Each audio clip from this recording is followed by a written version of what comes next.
కాళ్లలో నొప్పి, నరాల వాపు వంటి లక్షణాలతో బాధపడుతున్నారా? వెరికోస్ వెయిన్స్ లో అత్యాధునిక చికిత్స ఏవిస్ వాస్కులర్ సెంటర్. నమస్కారం డాక్టర్ శ్రీ అనంతకృష్ణ స్వామి గారు. నమస్కారం. ఈ వీడియోలో ఏం చెప్తున్నారు అంటే ఇప్పుడు మనం అనుకున్నాం కదా జీవితం మారడానికి ఎంత టైం పడుతుందని. అప్పుడు ఇక్కడ విచిత్రం ఏంటంటే మారడానికి ఎంత టైం పడుతున్నప్పుడు ఇప్పటివరకు ఏమైందంటే జీవితం చేతుల్లోకి మీరు వెళ్ళిపోయారు కాబట్టి ఏది ఎలా ఉంటే అలా మీరు వెళ్ళిపోతూ ఉన్నారు. అంటే ఇప్పుడు ఈ దారి ఇటు ఉంది, ఇటు వెళ్ళిపోతున్నారు, ఆ దారి అటు ఉంది, వెళ్ళిపోతున్నారు. ఇప్పుడు పూర్తి చైతన్యంతో మీరు ఉంటే మీరు దేన్నైనా మార్చగలరు, మీరు దేన్నైనా ఇవ్వగలరు. అర్థమైందా? పూర్తి చైతన్యంతో మీరు ఉంటే మీరు దేన్నైనా ఇవ్వగలరు, దేన్నైనా మార్చగలరు. అలాంటప్పుడు ఇప్పుడు ఏమవుతుందంటే మీరు ఎటు పడితే అటు ఏ దారిలో పోకుండా మీకు సరైన దారి ఎన్నుకోవడం అనేది జరుగుతుంది. అవును, సరైన దారి ఎన్నుకోవాలన్నప్పుడు ఏం చేయాలి? ముందు మీ జీవితాన్ని మీ చేతుల్లోకి తీసుకోవాలి. ఇప్పటిదాకా ఏం చేశారంటే పక్క వాళ్ళ చేతుల్లో పెట్టారు. అర్థమైందా? అంటే ఎవరైతే చెప్తే అది వింటూ వాళ్ళు ఎటు వెళ్ళమంటే అటు వెళ్ళి ఇది బాగుంటుందంటే అది చేసేయడం, అది బాగుంటుందంటే అది చేసేయడం. ఇప్పటిదాకా అలాగే జరిగింది. జీవితం మీ చేతుల్లో లేదు. అందుకే ఇన్ని ఆర్థిక ఇబ్బందులు పడ్డారు, అందుకే ఇన్ని సమస్యలు ఎదుర్కొంటున్నారు మీరు. ఇప్పుడు మనం ఇప్పుడు ఏమంటామంటే ఏకాగ్రతతో కూడిన మనసు ఏదైనా సాధించగలదు. అవును, అర్థమైందా? అంటే ఏకాగ్రతతో కూడిన మనసు ఏదైనా సాధించగలదు. జీవితాన్ని మీ చేతుల్లో తీసుకోండి అన్నప్పుడు ఏమవుతుందంటే మీకు స్తబ్దత, స్థితప్రజ్ఞత అనేది అవసరం. ఓకేనా? ఇవి రెండు లేనప్పుడు ఏమవుతుందంటే మళ్ళీ అలాగే ఉంటుంది లైఫ్. ఇవి రెండు కావాలన్నప్పుడు మనం ఏం చేయాలి? స్తబ్దత కావాలి, స్థితప్రజ్ఞత కావాలి. మన సబ్జెక్ట్లో మనం ఏం చేసామంటే కనీసం ఒక 20 నిమిషాలు మెడిటేషన్ చేయమని చెప్పాము. 20 minutes మెడిటేషన్ చేయమని.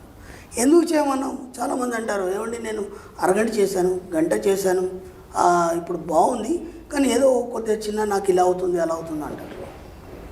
గంట ఎవరు చేయరండి. అర్థమైందా? మీకు కళ ఎంతసేపు పడుతుంది అంటే ఒక పెద్ద కళ ఉంది, మీరు చిన్నప్పటి నుంచి పెద్దగా అయిపోయారు. ఆ కళలో పెళ్లి చేసుకున్నారు, పిల్లల్ని కన్నారు, ఓకే, ఒక పెద్ద బిల్డింగ్ కట్టారు, ఆ విదేశాలన్నీ తిరిగి వచ్చారు. ఎంత పెద్ద కళ ఇది! దాదాపు 40-50 సంవత్సరాల కళ. ఇది ఎంతసేపు పడుతుందంటే మనకి అతిపెద్ద కళ అనుకునేది ఏదైతుందో సైన్స్ ప్రకారం నాకు 2 నిమిషాలు పడుతుంది. అవును, అతిపెద్ద కళ అనుకున్నది అంతకంటే ఎక్కువ పడదంట.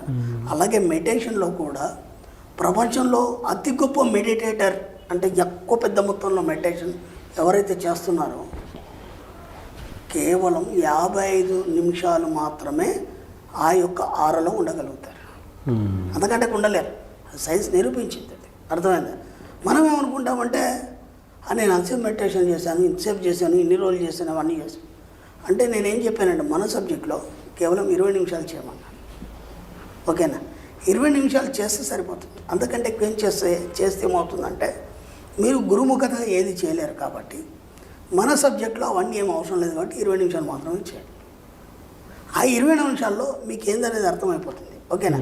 ఆ 20 నిమిషాల్లో జస్ట్ ఒక 3 నుంచి 5 సెకండ్లు మీకు స్తబ్దత అనేది ఏర్పడుతుంది. 3 నుంచి 5 సెకండ్లు ఏదో ఒక పాయింట్లో స్తబ్దత, స్థిరత్వము, స్థితప్రజ్ఞత అనేది ఏర్పడుతుంది. అంటే ఎలాంటి ఆలోచనలు లేనటువంటి స్థితి అనేది ఏర్పడుతుంది.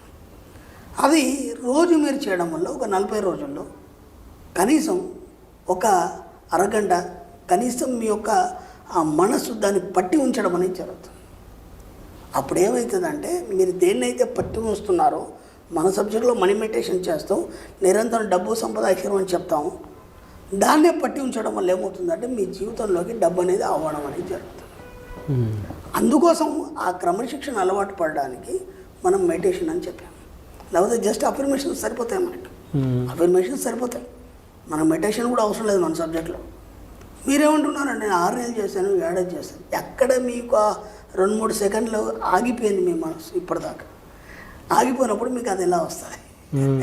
ఇది సీక్రెట్. ఇది ఎవరికి తెలియదు. ఎక్కడ స్తబ్దత చెందింది అంటే ఎలాంటి ఆలోచన రహిత స్థితి, అంటే ఎలాంటి ఆలోచన లేని స్థితి మీకు ఎప్పుడన్నా ఏర్పడిందా? మీరు గమనించారా? అది ఎలాంటి ఆలోచన లేని స్థితి అన్నప్పుడు ఒక పాయింట్ దగ్గర ఆగిపోయి ఇంకెలాంటి ఆలోచన రాదు. అంటే డబ్బు మాత్రమే కనిపిస్తుంది, ఇంకేం ఉండదు. సంపద మాత్రమే కనిపిస్తుంది. మన సబ్జెక్ట్లో చెప్తున్నా, వేరే మెడిటేషన్తో నాకు సంబంధం లేదు. ఐశ్వర్యం కనిపిస్తుంది. ఇప్పుడు ఎలా ఉంటుంది అంటే అండి, మనము సైలెంట్గా కూర్చున్నాము, మీ ఆఫీస్ వర్క్ గురించి ఆలోచిస్తున్నారు. ఆఫీస్ ప్రెమిసెస్ ఇక్కడున్న ఎవరైతే ఉన్నారో మన ఎంప్లాయీస్ వీళ్ళందరూ ఆ కెమెరాస్ ఇదంతా ఆలోచిస్తున్నారు. మీరు ఒంటరిగానే ఉన్నారు. ఓకే, అలా మొబైల్ కూడా లేదు, పక్కన పడేస్తారు. ఎందుకంటే ఏదో ఒక ఆలోచనలు మునిగిపోయినా లా ఉంటూ సరిగ్గా ఒక పని మీద కొద్దిసేపు స్తబ్దత చెందుతారు. ఇంకా వేరే ఆలోచన లేదు. ఈ పాయింట్ దగ్గర ఇది ఎందుకు ఇలా అయింది అని ఇలా మీ స్తబ్దత చెందారు. ఒక్కసారి మళ్ళీ ఇలా జడి తెచ్చుకొని మీరు కోలుకొని అది ఇలా ఎందుకు అయింది అనేది అప్పుడు మళ్ళీ వస్తుంది. ఆ స్తబ్దత అనేది రావాలి మీకు. అది ఎప్పుడు వస్తుంది? నువ్వు ఒంటరిగా ఉన్నప్పుడు వస్తుంది. నువ్వు ఎప్పుడైతే ప్రశాంతంగా కూర్చున్నావు అప్పుడు వస్తుంది. అందుకే మనం మెడిటేషన్ చెప్పాం. మెడిటేషన్లో ఇంకా మన మాటలు ఏమి ఉండవు కదా, జస్ట్ అది వింటూ మాత్రమే దాని గురించి మాత్రమే ఆలోచిస్తాం. ఆలోచించినప్పుడు ఏదో ఒక పాయింట్ దగ్గర స్తబ్దత వస్తుంది. అలా మన జీవితంలో ఎన్నోసార్లు జరిగి ఉంటుంది. అర్థమైందా?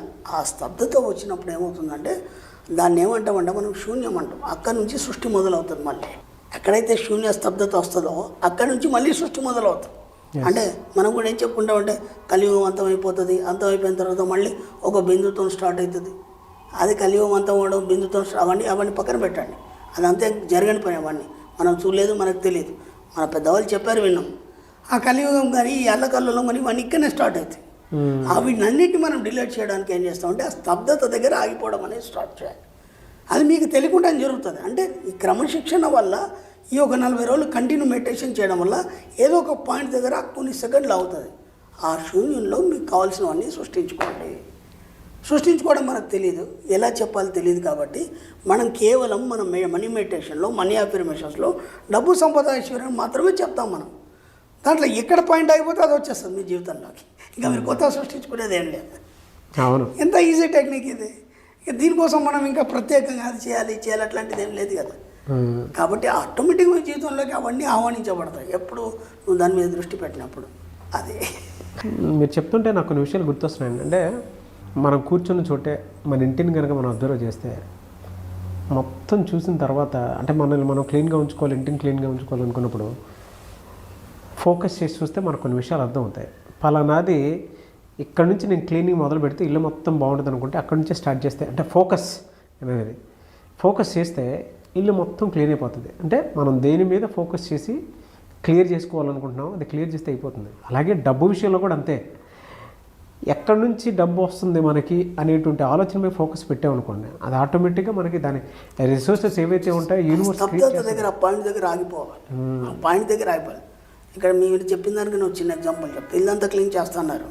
క్లీన్ చేసినప్పుడు దాని మొత్తం మీకు స్ట్రక్చర్ కనిపించింది. ఇంకో విషయం గమనించండి, ఆ ఇల్లంతా క్లీన్ చేసినప్పుడు ఎప్పుడో మన పోయిన వస్తువులన్నీ బయటకు వస్తాయి. అవును, అంటే ఇప్పుడు దాకా మీ మనసులో డబ్బు సంపద ఐశ్వర్యం లేదు, కానీ మీ ఇన్నర్ మైండ్లో ఉంది. ఇప్పుడు దాని మీద ఫోకస్ పెట్టినప్పుడు ఆ పోయిన వస్తువులు ఏవైతే కోల్పోయినారో అవన్నీ ఇప్పుడు మీ జీవితంలోకి వస్తాయి. సింపుల్. డబ్బు కూడా అంతే. అవన్నీ డబ్బు ద్వారా డబ్బు రాగానే వస్తువు పోయింది అనుకున్నారు మీరు, ఇల్లంతా క్లీన్ చేసి తక్కువ బయటకు వచ్చింది. అవును, ఇది కూడా అంతే. ఇప్పటిదాకా అవన్నీ మీ లోపలే ఉన్నాయి. ఇంతకుముందు మనం చెప్పుకున్నాం, మీ సుత్త చేతనాత్మక మనసులో బోలెడు వనరులు ఉన్నాయి. డబ్బు సంపదను కోరుతూ విశ్వాన్ని సరఫరా కోరుతూ మీరు విశ్వానికి కృతజ్ఞతలు చెప్పండి. సింపుల్. ఇక్కడ కూడా అదే చేస్తున్నాం మనం మనీ మెడిటేషన్లో. ఆ 20 నిమిషాల్లో ఏదో ఒక పాయింట్ దగ్గర స్తబ్దత అనేది వస్తుంది. అక్కడ మీకు కావాల్సినవి ఆటోమేటిక్గా సృష్టించబడతాయి. అదే ఫ్యాంటాస్టిక్ నాలెడ్జ్ అండి. Anyways thank you so much doctor Shri Acharya Anantakrishna Swami garu. Thank you అండి.